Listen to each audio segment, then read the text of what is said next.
Halo semuanya, kembali lagi di channel Teguh Gusto. Bagaimana kabarnya teman-teman? Mudah-mudahan baik-baik aja ya. Kali ini saya akan kembali bercerita tentang sebuah film yang berjudul What Happened to Monday. Adalah sebuah film thriller fiksi ilmiah yang rilis di tahun 2017. Disutradarai oleh Tommy Wirkola dengan naskah ditulis oleh Max Botkin dan Kerry Williamson. Film yang berdurasi 123 menit ini dibintangi oleh Noomi Rapace, Willem Dafoe, Glenn Close, dan juga Marwan Kenzari. Berkisah tentang kehidupan umat manusia di masa depan setelah bumi dilanda bencana silih berganti dan juga krisis sumber daya akibat meningkatnya populasi manusia. Baik, daripada berlama-lama, mari kita langsung saja ke ceritanya. Film dimulai dengan sebuah penjelasan tentang masa depan, di mana bumi, satu-satunya planet bagi seluruh umat manusia, sedang dilanda krisis. Dalam 50 tahun terakhir, populasi manusia bertambah menjadi 3 kali lipat, terhitung 1 juta jiwa bertambah setiap 4 harinya. Kebutuhan makanan dan energi pun semakin meningkat. Akibatnya terjadi eksploitasi besar-besaran terhadap sumber daya alam yang mengakibatkan cuaca ekstrim. Bencana pun mulai terjadi di mana-mana. Kekeringan dan badai pasir menyebabkan rusaknya sistem pertanian sehingga manusia dihantui oleh krisis bahan makanan. Federasi Eropa mengerahkan para ilmuwan terbaiknya untuk mengatasi masalah ini. Dengan menggunakan rekayasa genetika, mereka telah meningkatkan kualitas hasil panen. Namun, memodifikasi alam akan menciptakan konsekuensi jangka panjang. Seluruh dunia dikejutkan dengan meledaknya populasi yang disebabkan banyaknya kelahiran bayi kembar. Karena desakan seorang aktivis politik dan ahli biologi, Nicolette Kamen, Federasi mengesahkan undang-undang yang disebut dengan Child Allocation Act, yaitu setiap keluarga hanya boleh memiliki 1 orang anak. Seluruh negara-negara di dunia juga telah menggunakan sistem ini. Setiap warga diwajibkan menggunakan gelang identitas. Anak yang lahir secara ilegal akan ditidurkan di tabung cryo sampai kondisi dunia membaik. Mereka percaya cara ini akan menunda akhir dunia. Karen Sedman adalah salah satu wanita yang memiliki septuplets. Setelah melahirkan bayi kembar 7, wanita itu dinyatakan meninggal dunia oleh dokter. Akhirnya, karena tidak diketahui siapa suaminya, sang ayah Terence Sedman akan berjuang untuk mengasuh anak-anak Karen. Terence dan dokter sepakat menyembunyikan kelahiran 7 bayi ini dari Child Allocation Bureau atau disingkat CAB. Bayi-bayi itu diberikan nama sesuai dengan nama-nama hari, mulai dari Monday sampai Sunday. Meskipun secara sembunyi-sembunyi, namun Terence merawat dan mengasuh 7 bersaudara itu dengan sangat baik. Selain diajarkan untuk bekerja sama mengisi kekurangan satu sama lain, mereka juga dilatih untuk memerankan satu identitas utama, yaitu Karen Sedman, sebuah nama yang diambil dari nama ibu mereka. Nantinya mereka akan menggunakan identitas tersebut ketika berada di luar rumah. Namun, dalam 1 minggu, masing-masing dari mereka hanya boleh melakukan aktivitas di luar rumah 1 hari sesuai dengan nama mereka. Karena mereka semua menggunakan identitas yang sama, baik sepulang sekolah ataupun melakukan kegiatan-kegiatan lainnya di luar rumah, si kembar juga diwajibkan untuk membagikan pengalaman melalui gelang dari Terence. Suatu hari ketika Saturday mendapatkan giliran beraktivitas, Thursday melakukan pelanggaran. Tanpa sepengetahuan sang kakek, dia bermain skateboard di luar rumah sehingga terjadi kecelakaan yang membuat jarinya terputus. Ini merupakan sebuah pengalaman pahit bagi 7 gadis kecil itu. Demi menjaga karakter Karen Sedman, Terence terpaksa memotong jari telunjuk ke 6 cucunya, dimulai dari Monday. 30 tahun berlalu, kini 7 bersaudara telah tumbuh dewasa menjadi wanita yang kuat. Hari itu adalah giliran Sunday yang beraktivitas. Dia melihat sebuah kejadian di mana seorang gadis kecil direnggut dari orang tuanya karena lahir secara ilegal. Ya, semenjak Kamen menduduki kursi parlemen, Undang-Undang Child Allocation Act semakin diperketat. Sejak kecil, Thursday memiliki ambisi untuk hidup normal seperti orang lain pada umumnya. Seringkali dia mengajak semua saudarinya menyerahkan diri ke biru agar bisa diistirahatkan di tabung cryo. Menurutnya itu lebih baik daripada harus berperan sebagai Karen Sedman dan terkurung selama 6 hari dalam seminggu. Senin pagi kondisi tubuh Monday tidak terlalu baik. Sejak makan malam, dia terus merasa mual dan sempat bertengkar dengan Thursday karena perasaannya yang sedang tidak enak. Namun wanita itu tetap memaksakan diri untuk hadir di kantor karena Monday harus mewakili saudari-saudarinya melakukan presentasi penting yang mana jika berhasil mereka akan mendapatkan promosi kenaikan jabatan. Setelah melewati pemeriksaan gelang, Monday tiba di kantornya. Di sana dia dihampiri oleh Jerry, seorang pria yang merupakan saingan mereka dalam mengejar karir. Hari itu Jerry bersikap seolah-olah mengetahui sebuah rahasia dan mencoba mengancam Monday. Hingga malam tiba, Monday belum juga kembali. Hal itu membuat saudari-saudarinya cemas karena selama ini Monday tidak pernah terlambat. Ditambah lagi mereka tidak mengetahui keberadaan Monday karena alat pelacaknya mati. Hingga keesokannya, Monday masih belum juga kembali. Tuesday, yang beraktivitas di hari Selasa, harus menjalankan misi mencari saudarinya yang hilang. Hari itu Tuesday merasakan firasat buruk. Semua membuatnya terkenang akan kejadian puluhan tahun yang lalu ketika dua dari mereka keluar pada hari yang sama, berakhir dengan kehilangan setengah jari telunjuk. Tuesday berhasil melewati petugas saat melakukan pemeriksaan. Sebagai Karen, Tuesday berpura-pura telah mengalami mabuk berat demi mendapatkan informasi dari sekretaris hingga pelayan bar langganannya. Semua informasi tentang kejadian di hari Senin mengarah kepada Jerry. Menurut barista, kemarin telah terjadi pertengkaran antara Monday dan Jerry sebelum mereka meninggalkan bar. Tuesday sempat bertemu dengan Jerry saat kembali ke kantor, namun mereka hanya saling menatap sinis dan penuh kecurigaan. Ketika sedang mengatur siasat, tiba-tiba saja Tuesday dicegat oleh beberapa agen biru untuk dibawa menemui Nicolette Kamen. Tuesday mencoba membantah tuduhan-tuduhan Nicolette, namun semua itu tidak ada gunanya karena biru telah mengetahui rahasia si kembar termasuk lokasi tempat tinggal mereka. Semua telur busuk berada dalam satu keranjang. Itulah yang dikatakan Agent Joe ketika menerima perintah eksekusi. Beberapa jam kemudian, kelima saudari yang tersisa tidak mendapatkan kabar apapun dari Monday maupun Tuesday. Mendadak Friday mendapatkan sebuah notifikasi pada komputernya yang menerangkan bahwa ada beberapa orang yang menyabotase gedung. Ternyata itu adalah sekelompok petugas yang dikirimkan untuk meringkus si kembar Sedman. Tanpa ragu, para petugas langsung menembak kepala Eddie, sang penjaga gedung, demi menerobos masuk. Dengan menggunakan bola mata milik Tuesday, mereka juga berhasil masuk ke dalam apartemen si kembar serta membuka pintu rahasia. Secara perlahan si kembar keluar dari persembunyiannya kecuali satu. Sebuah serangan mendadak dari Thursday memulai pertarungan antara si kembar melawan para petugas biru. Meskipun wanita, tapi si kembar bertarung dengan sangat brutal, terutama Wednesday dan Thursday. Tiga kembar lainnya juga ikut membantu, hingga akhirnya mereka berhasil menghabisi seluruh petugas. Namun sangat disayangkan, sebutir peluru bersarang di perut Sunday, dan tak lama kemudian, wanita itu pun tewas di pelukan saudarinya.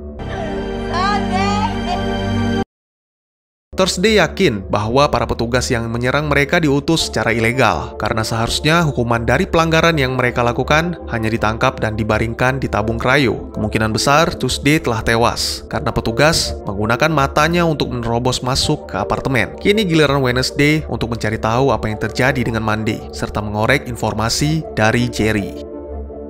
Dengan berbekal pistol yang dipungut dari petugas, Wednesday mendatangi kediaman Jerry untuk memaksanya menceritakan rahasia tentang si kembar. Rahasia tersebut adalah sebuah transaksi pengiriman dana kepada Nicolette Kamen. Sangat mengejutkan, 4 kembar yang tersisa sama sekali tidak mengetahui mengenai hal itu. Tiba-tiba saja, sebuah tembakan dari seberang gedung menembus tenggorokan Jerry.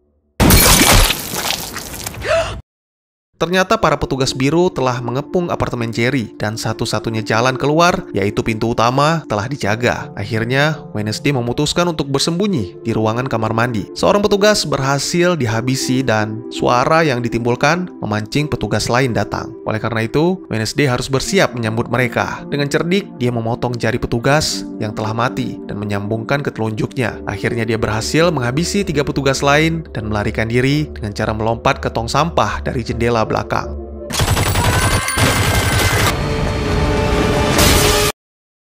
Sangat disayangkan, tong sampahnya kosong sehingga membuat tubuh Wednesday mengalami cedera. Tapi perjuangannya belum berakhir karena sesaat kemudian para petugas mulai berdatangan. Terjadi aksi kejar-kejaran di pemukiman gelandangan. Terlihat mereka sangat membenci petugas biru. Mereka terus melempar barang-barang dan sampah untuk menghambat pengejaran. Sementara itu Friday terpaksa memutuskan sambungan komunikasi dengan Wednesday karena mereka kedatangan seorang petugas biru. Awalnya Thursday hendak menghabisinya, tapi Saturday merasakan ada yang berbeda dari petugas itu karena tidak langsung mendobrak pintu seperti sebelumnya. Petugas itu bernama Adrian dan sepertinya mengenali salah satu dari si kembar. Thursday berinisiatif untuk memanfaatkannya, oleh karena itu dia meminta Saturday untuk mengajak pria itu keluar sekaligus menyingkirkannya dari kediaman mereka.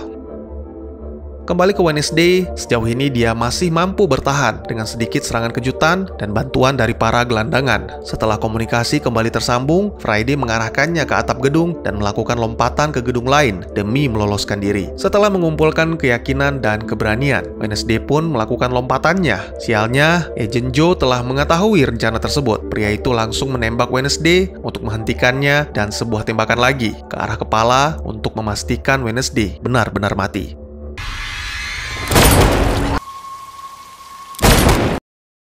Tentu saja kematian Wednesday membuat Thursday dan Friday sangat terpukul, apalagi mereka melihat langsung dari kamera yang dipasang pada tubuh saudarinya. Sebuah berkas diterima Friday tentang kontrak yang dimaksud oleh Jerry. Ternyata yang dikatakan Jerry memang benar adanya. Tapi anehnya, kenapa pada berkas tersebut tidak ada tanda tangan Karen Sedman? Sementara itu, Saturday yang berkencan berhasil melakukan sinkronisasi gelangnya dengan gelang milik Adrian. Itu membuat Friday mendapatkan akses keamanan gedung biru, termasuk akses ke kamera pengawas. Sangat mengejutkan, di ruangan kedua mereka menemukan seorang wanita, yang mana kemungkinan besar itu adalah saudari mereka, yaitu Mandy. Setelah Adrian pergi, Saturday menghubungi kedua saudarinya untuk melaporkan informasi yang dia dapatkan. Ternyata Adrian adalah kekasih Mandy. Dia yakin sepertinya Mandy telah menjalin hubungan yang lama dengan pria tersebut. Saturday juga yakin bahwa Adrian bukan orang jahat. Pria itu sama sekali tidak terlibat dengan penyerangan apartemen Sedman bersaudara. Dalam sebuah perbincangan, yang Adrian tahu adalah CAB telah mendisiplinkan masyarakat demi menyelamatkan dunia dari kelaparan dan kemiskinan, serta memberikan masa depan yang lebih baik kepada anak-anak yang terbaring di tabung kayu. Tiba-tiba saja petugas biro datang menerobos masuk ke apartemen Adrian. Lagi-lagi Thursday dan Friday harus menelan pil pahit menyaksikan saudari mereka dibunuh.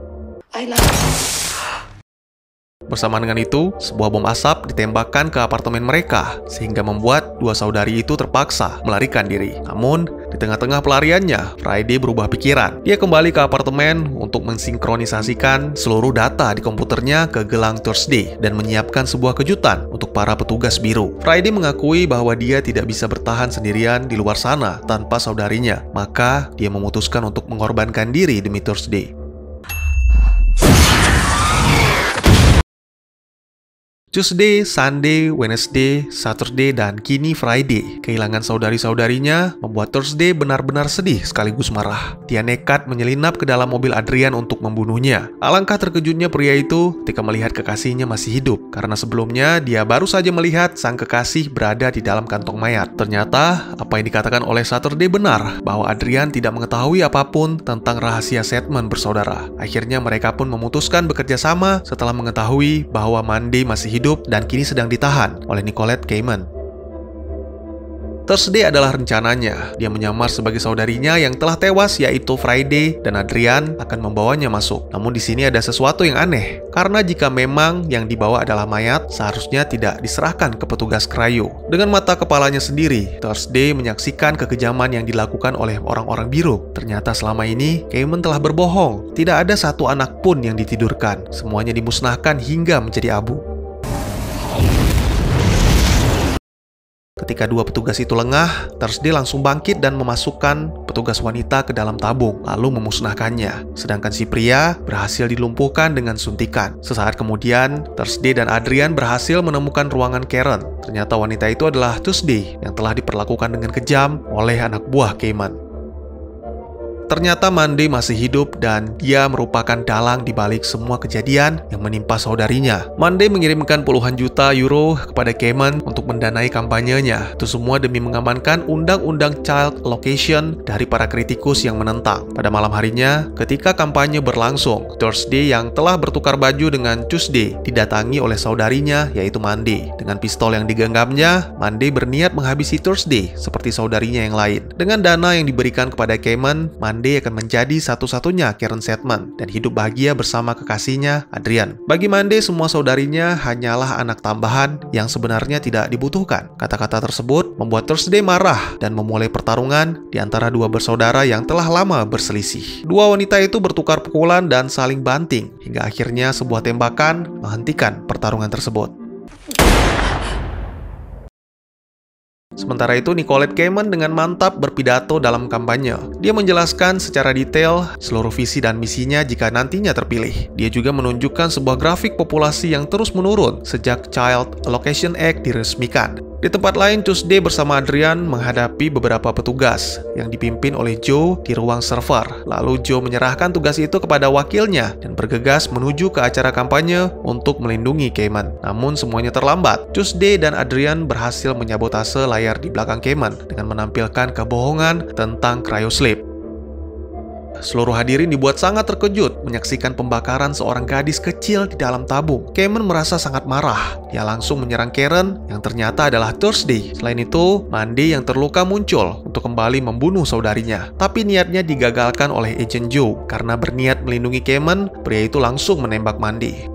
Sesaat kemudian, Adrian pun juga melepaskan tembakan ke arah Agent Joe setelah melihat kekasihnya ditembak. Mandy menjelaskan alasan mengapa dia tega mengorbankan saudarinya. Dia kembali teringat sebuah kejadian ketika sang kakek memotong jari ke-6 cucunya dan secara diam-diam menangis di tengah malam karena merasa bersalah telah melakukan hal itu. Semua itu dilakukan sang kakek demi melindungi cucunya. Sebelum menghembuskan nafas terakhir, Mandy mengucapkan sebuah permohonan agar Thursday selalu menjaga mereka dan jangan pernah membiarkan Biru membawanya. Media televisi memberitakan tentang pencabutan Undang-Undang Child Allocation akibat kerusuhan yang terjadi di seluruh daratan Eropa. Akhirnya, ratusan anak yang ditahan oleh Biru dibebaskan, dan seluruh wanita hamil keluar dari persembunyiannya di distrik para gelandangan. Nicolette Kamen, orang yang bertanggung jawab atas hilangnya ribuan nyawa, dijatuhi hukuman mati. Tapi dalam pesan terakhir dia menyampaikan penyesalan terhadap semua orang yang menentang Undang-Undang Child Allocation. Karena tanpa undang-undang itu, masa depan seluruh umat manusia akan lenyap. Film pun ditutup dengan menampilkan mereka yang dimaksud dalam permohonan terakhir Mandy, yang ternyata adalah bayi kembarnya. Tuesday telah mendapatkan mata baru, kini dia mengubah namanya menjadi Terry. Sedangkan Thursday akan menggantikan Mandy untuk menggunakan nama Karen Sedman. Lalu diperlihatkan tabung yang berisi bayi-bayi Mandy, dikelilingi puluhan atau bahkan mungkin ratusan bayi dalam sebuah ruangan. Apakah Thursday dan Tuesday akan bisa membesarkan anak Mandy? Atau mungkin nantinya ada undang-undang baru yang mengharuskan mereka untuk kembali hidup secara sembunyi-sembunyi. Dan tamat. Bagaimana dengan alur ceritanya? Apakah menarik? Sebuah film yang cukup menegangkan, terutama ketika mendekati akhir, di mana Mandy lah yang menjadi dalang atas kematian hampir seluruh saudarinya. Mari kita masuk ke segmen penjelasan.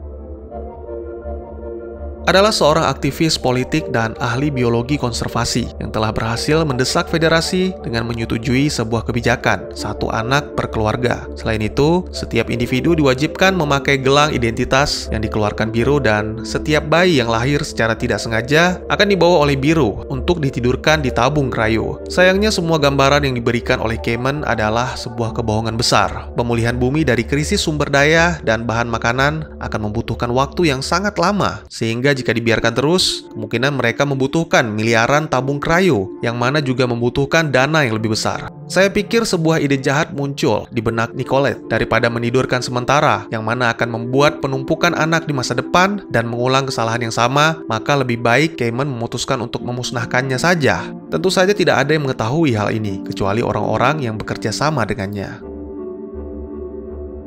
Di antara kembar 7, walaupun Sunday terlihat sangat dewasa dan keibuan, tapi sebenarnya Mandy lah yang pertama kali lahir. Dikala ke-6 saudarinya merasa terpaksa memerankan Karen Sedman, Mandy malah berusaha untuk menjadi Karen seutuhnya, bahkan di saat libur. Mandy terus melakukannya dengan baik sehingga 6 saudarinya harus menyesuaikan dengan karakter yang dibangun oleh Mandy. Suatu hari, Mandy bertemu dengan seorang pria yang bekerja sebagai petugas keamanan Biru bernama Adrian. Mereka pun sempat berkencan setiap Senin tanpa ada seorang pun yang mengetahui, termasuk ke-6 saudari Mandy. Dari hasil hubungan tersebut, Mandy hamil anak-anak Adrian. Ada janin kembar di dalam tubuh Mandy, yang nantinya salah satu dari bayi yang lahir akan dibawa oleh Biru. Selain itu, kehamilan pasti akan membuat perubahan pada tubuh Mandy, yang artinya akan membuat penyamaran si kembar terbongkar. Oleh karena itu, demi anak-anaknya, Mandy membuat kesepakatan dengan Kamen memberikan sejumlah dana untuk kampanye dan juga membocorkan tentang rahasia kembar 7. Ini terinspirasi dari tindakan sang kakek di masa lalu yang mengorbankan jari telunjuk ke-6 cucunya demi Thursday. Kini Mandy mengorbankan ke-6 saudarinya demi dirinya sendiri dan janin yang dikandungnya. Seperti yang kita tahu, pada akhirnya semua rencana Monday dan Cayman gagal akibat sebuah kebenaran yang terungkap. Di satu sisi saya merasa lega, tapi di sisi lain, saya justru khawatir melihat lautan manusia yang menghadiri acara eksekusi Cayman. Karena jika pemerintah tidak cepat menemukan solusi, maka sadar ataupun tidak sadar, manusia akan menciptakan kiamat bagi mereka sendiri dengan menghancurkan planet bumi secara perlahan-lahan. Saya hanya mengemukakan pendapat yang bisa menjadi bahan pertimbangan atau pemikiran kalian dalam memahami film. Tidak ada yang mengetahui benar atau salah selain sutradara dan penulis naskah. Oleh karena itu, mohon maaf jika memang ada kesalahan dari informasi yang saya sampaikan. Dan juga bagi teman-teman yang punya teori tentang film ini ataupun ingin berdiskusi, atau mungkin juga teman-teman punya referensi film lain untuk kita review, silahkan tuliskan di kolom komentar. Atau bisa DM ke Instagram saya di @tekogusto. Insyaallah pasti akan saya baca. Mari kita jadikan kolom komentar sebagai sarana penambah wawasan dan menciptakan jalinan persaudaraan, bukannya malah menjadikannya sebagai tempat pembulian dan menciptakan permusuhan. Sekian dulu teman-teman, terima kasih atas perhatiannya. Jangan lupa untuk share, like, dan subscribe sebagai bentuk dukungan kalian demi perkembangan channel ini. Nama saya Gusto, sampai jumpa di video selanjutnya. Dadah!